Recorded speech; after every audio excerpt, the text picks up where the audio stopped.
बिस्मिल्लाहिर्रहमानिर्रहीम। अस्सलाम वालेकुम। मैं हूं सलीम खालिक, अपने सोशल मीडिया चैनल्स के ज़रिए आपसे मुखातिब हूँ। इंडिया में भी काफ़ी हद तक एक साबित होती है जिस तरह की उनकी हरकतें हैं, जो वो हमेशा करते हैं। वो देखें तो आप ये वो खुद जो काम करे वो सही है, दूसरा अगर वो काम करे तो उनको वो सबसे गलत काम लगने लगता है दुनिया का। जब वो पाकिस्तान नहीं आते थे खेलने के लिए कि जी हमारी गवर्नमेंट ने मना किया है कि पाकिस्तान खेलने के लिए नहीं जाओ, सिक्योरिटी खदशात है, फिर आईसीसी भी उनकी हाँ में हाँ मिलाती थी, फिर होते नहीं थे मैचेस उनके, एक किसी न्यूट्रल वेन्यू पे रखने पड़ते थे। बाद में पाकिस्तान ने भी उनको एक तुर्की तुर्की जवाब देते हुए एक हाइब्रिड मॉडल अपनाया, जिसके बाद अब जो मैचेस हैं वो पाकिस्तान टीम भी वहाँ खेलने नहीं जाती, जैसे पहले जाती थी अब नहीं जाती, और न्यूट्रल वेन्यू पे होते हैं। मतलब ये एक बराबरी का एक काम हुआ। लेकिन अब जब बांग्लादेश ने वही बात की, बांग्लादेश ने कहा कि जी हमें इंडिया में सिक्योरिटी खदशात हैं हमारे प्लेयर्स को, हम वहाँ नहीं खेलने जा सकते, हमारे मैच कहीं और रखें, तो इंडिया पूरा उसके दुश्मन बन गया। सारा मीडिया, पुराने क्रिकेटर, दूसरे, कि ये बांग्लादेश ने क्या बात कर दी, नहीं ऐसा हो नहीं सकता, उनको खेलने आना होगा। तो आईसीसी के जराये के हवाले से खबरें चल रही हैं कि 21 तारीख या 21 जनवरी आखिरी टाइम है, बांग्लादेश ने मना किया तो स्कॉटलैंड को बुला लिया जाएगा, धमकियां, ये वो ये सब चल रहा है। आप करें तो अच्छा, दूसरा करे तो गलत। आपके सिक्योरिटी खदशात सही हैं, दूसरे के सिक्योरिटी खदशात गलत हैं, ऐसा कैसे हो सकता है? अब आप ये देखिए, बांग्लादेश अगर ये बातें कर रहा है तो क्या गलत है ये बात? बांग्लादेश के साथ क्या हुआ? बांग्लादेश की जो पिछली गवर्नमेंट थी प्रो इंडिया थी, जो पॉलिटिकल बातें थी हम उसमें जाते ही नहीं है खैर, लेकिन जिस तरह वहाँ पर एक जो नई नस्ल आई है उसकी आंखें खुली हैं, उसको पता है कि पास्ट का जो उनको कह के लड़ाया जा रहा था पाकिस्तान से, उसको अब भूल कर आगे की तरफ देखना चाहिए। और बहुत सारी मुबालगा आराई भी उसमें थी बातें, लेकिन अब जो नई नस्ल आई है वो पाकिस्तान से दोस्ती चाहती है। लेकिन इंडिया ने जिस तरह की सियासी तौर पे जो हरकत, ज़ाहिर है वो नई नस्ल उससे नाखुश है। अब उसके बाद होना ये चाहिए था कि वो कोशिश करते हैं कि उनके तहफ़्फ़ुज़ात ख़त्म करते हैं, उन्होंने उल्टा और प्रोवोक किया। आईपीएल अभी होने नहीं वाली, टाइम है उसमें काफ़ी। लेकिन जब मुस्तफ़िज़ुर रहमान को टीम में लिया गया कोलकाता नाइट राइडर की, तो शोर मच गया इंडिया में, क्यों भाई बंगाली बांग्लादेशी क्रिकेटर को ले लिया, दुश्मन को ले लिया, वो क्या कर देगा, उसको बाहर निकालो, शाहरुख खान का ऐसा कर देंगे, ये गद्दार है, देशद्रोही है। वो सलसल ऐसी ट्रोलिंग होती रही नाइट राइडर्स की। भारतीय क्रिकेट बोर्ड को भी बहुत ज़्यादा तरकीब का निशाना बनाया गया, काफ़ी शोर मचा वहाँ पे। तो इस पर काफ़ी दबाव में भी आया इंडियन क्रिकेट बोर्ड, और उसने कोलकाता नाइट राइडर को कहा कि आप रिलीज़ कर दो मुस्तफ़ीज़ को।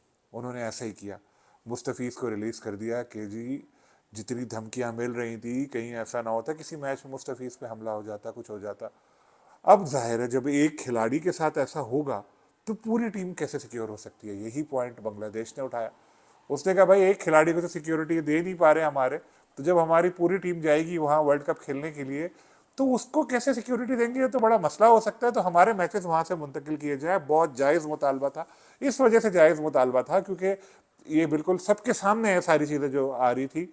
वो खुद कह रहे हैं कि हम मुस्तफ़ीज़ को सिक्योरिटी नहीं दे सकते, तो फिर वो खुद कैसे कह सकते हैं कि जो 14 खिलाड़ी या 15 खिलाड़ी आ रहे हैं, ऑफिशियल आ रहे हैं, उनको सिक्योरिटी देंगे?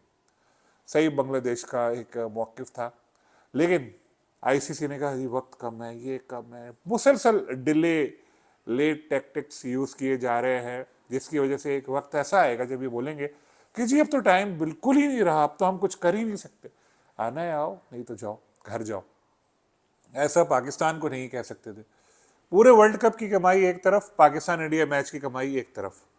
ये खुद है, इसीलिए हर आईसीसी इवेंट में, बड़े आईसीसी इवेंट में आईसीसी पाकिस्तान इंडिया का मैच जरूर रखती है। पहला कोई भी सैटरडे संडे हो, इंडिया पाकिस्तान का मैच होता है, अपने कॉस्ट पूरी करते हैं, कमाई करते हैं ब्रॉडकास्टर, वरना इतने ज़्यादा पैसे देके खरीदे ही नहीं राइट्स। बेचारे बांग्लादेश के साथ ऐसा नहीं है, उसकी पोजीशन इतनी अच्छी नहीं है। यही चीज़ इंडिया ने उसका फ़ायदा उठाया और उनको आंखें दिखाना शुरू की। बांग्लादेश को उन्होंने सोचा कि दबाव में ले लेंगे। पहले उन्होंने यही कहा कि जी हमें बताओ, हम नहीं कर सकते, वक्त नहीं है। फिर कहा हम अपने तुम्हारे मैचेस कहीं और कर देंगे। देखिए आईसीसी का, इंडियन क्रिकेट बोर्ड का एक स्टाइल है, वो खुद कभी सामने नहीं आते, वो ज़राए के हवाले से खबरें चलाते हैं, जो उनको मीडिया में फीड करनी होती है खबर किसी इंडियन सहाफ़ी को बता देते हैं, वो करता है और उसके बाद चलती रहती है। तो इस केस में भी सारी खबरें जो थी, आईसीसी का कोई ऑफिशियल स्टेटमेंट नहीं आया, सारी मीडिया के ज़रिए ही आई। लेकिन स्कॉटलैंड के बारे में कहा जा रहा है कि उनको रिप्लेस किया जाएगा, बांग्लादेश अगर नहीं आया। स्कॉटलैंड कह रहे हैं यार हमसे तो कोई बात ही नहीं की। इससे पहले कहा गया कि आयरलैंड के साथ ग्रुप स्वैप कर दिया जाएगा, आयरलैंड कह रहे हैं हमसे तो ऐसी बात नहीं की। फिर ये कहा गया कि 21 तारीख की डेडलाइन है, बांग्लादेश क्रिकेट बोल रहा है, बोर्ड बोल रहा है हमें तो ऐसा कुछ भी नहीं बताया।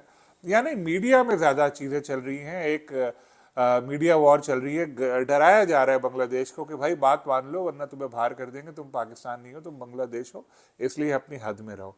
लेकिन ये बताएं क्या कानून बांग्लादेश के लिए अलग है और इंडिया के लिए अलग है?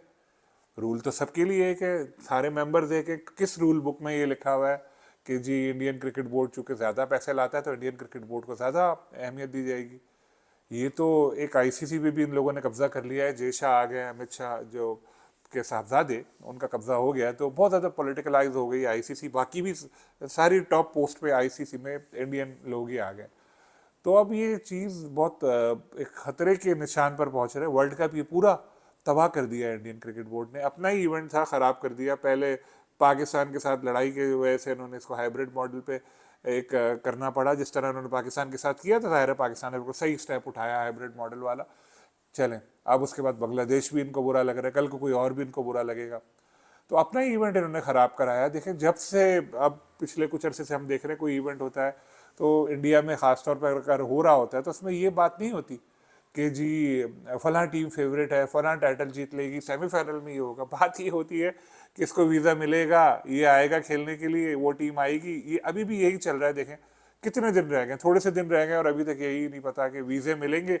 चलो पाकिस्तानी टीम का तो समझ आता था, पाकिस्तानी नजात क्रिकेटर जो दूर दूर से, जिनके दादा का ताल्लुक अगर पाकिस्तान से, उसको भी वीज़े नहीं दे रहे कि भाई तो हम नहीं दे रहे वीज़े। तो बस शोर मचा मीडिया में। तो अब कुछ शुरू हुआ है, इंग्लैंड के खिलाड़ियों को, आदिल को और रेहान को वीज़े अभी जारी हो गए, लेकिन बहुत सारे अभी भी प्लेयर्स ऐसे हैं जिनको वीज़े मिले नहीं है।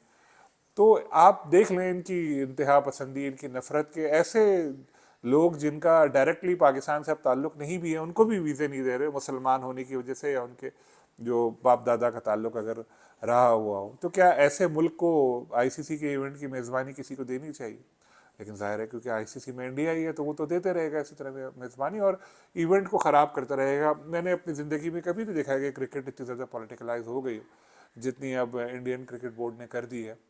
तो अब देखते हैं क्या होता है। बांग्लादेश के जो स्पोर्ट्स एडवाइज़र हैं नजरुल साहब, उनका मैं स्टेटमेंट अभी थोड़ी देर पहले भी पढ़ रहा था। उन्होंने ये कहा कि हम अपने मौके पे कायम है, हमारी टीम इंडिया नहीं जाएगी। अब देखना है कि क्या इंडिया या इंडियन क्रिकेट काउंसिल डरा रही है बांग्लादेश को, या वो वाकई सीरियस है और कोई प्लान चेंज करेंगे। देखिए अगर इनको मैचेस ले जाने होते श्रीलंका में या ले जाने हैं तो ये कोई इतनी मुश्किल बात है नहीं। श्रीलंका कोई ऐसा मुल्क नहीं है जो मेज़बानी कर नहीं रहा, वो तो को होस्ट है इस वर्ल्ड कप का। तो वहाँ होटल्स भी इनके पास बुक होंगी, वहाँ एयर टिकट भी ये करवा सकते हैं।